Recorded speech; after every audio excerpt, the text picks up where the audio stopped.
បាទបងប្អូនឥឡូវមានព័ត៌មានថ្មីមួយមកទៀតហើយទាក់ទងនឹងអគ្គរដ្ឋទូតរបស់ថៃឈ្មោះឆាត់ឆៃប្រចាំអង្គការសហជីវជាតិអញ្ចឹងពុកបងប្អូនស្ដាប់សិនចាំពេលដែលចប់ចាំខ្ញុំនិយាយបកស្រាយតាមក្រោយបាទអញ្ចឹងពុកបងប្អូនស្ដាប់ទាំងអស់គ្នា I give the floor to the representative of Thailand. You have the floor, sir. The statement made by the delegation of Cambodia. Thailand has long championed sustainable development at home and with our neighbors, friends and partners around the world. I trust that our track record speaks for itself. Our long-standing engagement with Cambodia in this area is a case in point. Thailand supported peace building, nation building, and development in Cambodia since its independence in 1953. In July and December 2025, you may recall that Cambodia initiated unprovoked and indiscriminate armed attacks on Thai territory. These attacks claimed 19 civilian lives, injured 51 others, displaced over 400,000 people, and affected more than 400 hospitals. Thailand was indeed obliged to exercise our right of self-defense in accordance with Article 51 of the UN Charter. Mr. President,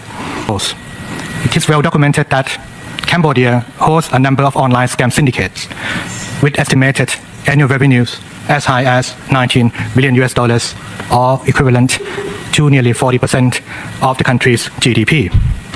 This has caused financial losses for victims across the globe, not to mention tens of thousands of forced laborers and victims of human trafficking. And this is money lost to crime at the cost of development. Mr. President, it is in Thailand's interest to see the Cambodian people prosper and for there to be sustainable peace and development along our shared border. Thailand calls on Cambodia to cease dissemination of inaccurate information and demonstrate good faith and genuine readiness, sincerity in walking this path with Thailand. Thank you. ពុកម៉ែបងប្អូននេះហើយជាទង្វើរបស់ចៅសៀមនឹងមានព័ត៌មានថ្មីចេញមកពីអគ្គរដ្ឋទូតប្រចាំអង្គការសហជីវជាតិរបស់ថៃឈ្មោះលោកឆាត់ឆៃបាននិយាយពីកម្ពុជានិយាយថាថៃគ្រប់គ្រងកម្ពុជាថៃជួយកម្ពុជាគ្រប់ពេលវេលាមិនថាពេលកូវីដគឺអភិវឌ្ឍអ្វីមួយក៏ដោយគឺថៃព្យាយាមជួយកម្ពុជាតាំងពីសង្គ្រាមខ្មែរកម្ពុជាមានសង្គ្រាមប្រជាជនកម្ពុជារាប់លានអ្នកទៅស្នាក់នៅក្នុងប្រទេសថៃទឹកដីថៃហើយពួកគេក៏បានជួយហើយនឹងមើលការខុសត្រូវដល់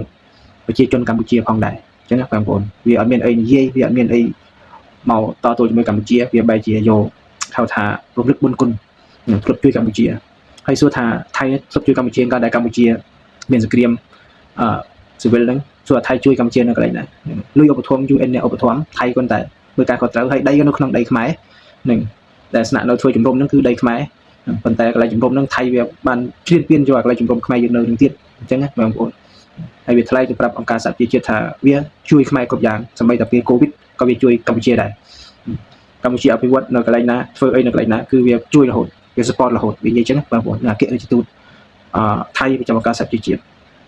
ដល់ពេលវាអត់ដឹងមានអីមកដោះស្រាយមកកម្ពុជាវាទម្លាក់លើកម្ពុជានិយាយអាក្រក់ពីកម្ពុជាហើយថាកម្ពុជានឹងបានបើកការបាញ់ប្រហារទៅលើប្រទេសថៃដោយមិនរើសគោលដៅអញ្ចឹងបងប្អូនវាចេះតែនិយាយទៅថាខ្មែរយើងបើកការបាញ់ប្រហារទៅលើថៃមុនអញ្ចឹងវានិយាយចឹងហើយនិយាយពីកម្ពុជាថាកម្ពុជាឥឡូវសម្បូរទៅដោយ scammer និយាយចឹងទៀតវាទម្លាក់មកលើកម្ពុជាទាំងប្រទេសខ្លួនវានឹងដែលសម្បូរ scammer ច្រើនក្នុងទីក្រុងបាងកកមិនថានៅកន្លែងណាទេគឺមានច្រើននៅក្នុងទឹកដីថៃពួកថៃហ្នឹងគឺវាចរិតរបស់ពួកសៀមគឺវាចោលសៀមវាធ្វើរំលឹកបុណ្យគុណទៅប្រាប់អង្គការសហជីវជាតិដូចក្មេងបងប្អូនដូចជាកូនក្មេងខឹងរត់ទៅប្តឹងគេសិតតែគេនឹងអាក្រក់គេនឹងមិនល្អខ្លួនឯងល្អខ្លួនឯងនឹងធ្វើអីក៏ត្រូវហ្នឹងហើយបងប្អូនលើកឡើងតាំងពីសម័យសង្គ្រាមពីកាលណាពីឆ្នាំប្រហែលថាខ្មែរយើងទៅស្នាក់នៅជ្រកកនៅក្នុងទឹកដីថៃហើយមើលវាបានឧបត្ថម្ភជួយទំនុកបំរុងមើលថែជួយជាតិខ្មែរដែលភៀសខ្លួនទៅនៅក្នុងទឹកដីរបស់វាសំខាន់វាចោទកម្ពុជាយើងថាបានបាញ់ប្រហារទៅលើប្រទេសវាដោយមិនរើសគោលដៅបាញ់ត្រូវផ្ទះប្រជាពលរដ្ឋជួយឲ្យប្រជាពលរដ្ឋភៀសសឹករាប់សែនអ្នកខូចខាតផ្ទះសម្បែងហ្នឹងវានិយាយនៅលើឆាកអន្តរជាតិនៅលើអង្គការសហជីវជាតិបងប្អូនហើយទម្លាក់មកលើប្រទេសកម្ពុជាយើងថាជាប្រទេសដែលសម្បូរទៅដោយ scammer ហើយវាទម្លាក់មកចឹងវានិយាយលើឆាកអន្តរជាតិចឹងហ្មង ពេលនិយាយមកវាអត់មើលពីកំហុសរបស់គ្រូមានដែលឈ្លានពានគេឈ្លានពានទឹកដីកម្ពុជាយើងយន្តហោះទម្លាក់គ្រប់ទីកន្លែងផ្ដាច់ស្ពានផ្ដាច់ផ្លូវវត្តអារាមទីពេទ្យទេសម្ដែងប្រជាពលរដ្ឋធ្វើឲ្យប្រជាពលរដ្ឋរងរបួសហើយនឹងប្រាសាទផ្សេងៗវាកំទេចចោលអស់ហើយប្រាសាទតាកបៃគឺវាបាញ់កំទេចចំកណ្ដាលប្រាសាទតែម្ដងសំបីតែប្រាសាទព្រះវិហារជាបេតិកភណ្ឌពិភពលោកក៏វាមានផ្លងគ្រាប់ចូលធ្លាក់គ្រាប់ចូលនៅចំកណ្ដាលប្រាសាទធ្វើឲ្យប្រាសាទព្រះវិហារខូចខាតជាច្រើនពួកចោលឈានពាននេះបងប្អូនវាមិនចោលចរិតមិនចោលគំនិតការឈានពានរបស់វាទេវានៅតែឈានពានយើងបន្តដូច្នេះយើងជាខ្មែរគួរតែរួមសាមគ្គីគ្នាឲ្យប្រទេសយើងជាតិយើងរឹងមាំបងប្អូនសូមសាមគ្គីគ្នាឲ្យបានកុំឲ្យសត្រូវវាមើលងាយយើងទៀតហើយយើងក៏ទៅជឿជាក់លើរដ្ឋាភិបាលលើឋានៈដឹកនាំរដ្ឋាភិបាលរបស់យើងដឹកនាំទៅកាន់ពិភពលោកការទូតរបស់យើងក៏រឹងមាំថ្នាក់ដឹកនាំរបស់យើងក៏កំពូលពូកែដូច្នេះហើយយើងជឿទុកចិត្តលើរដ្ឋាភិបាលនិង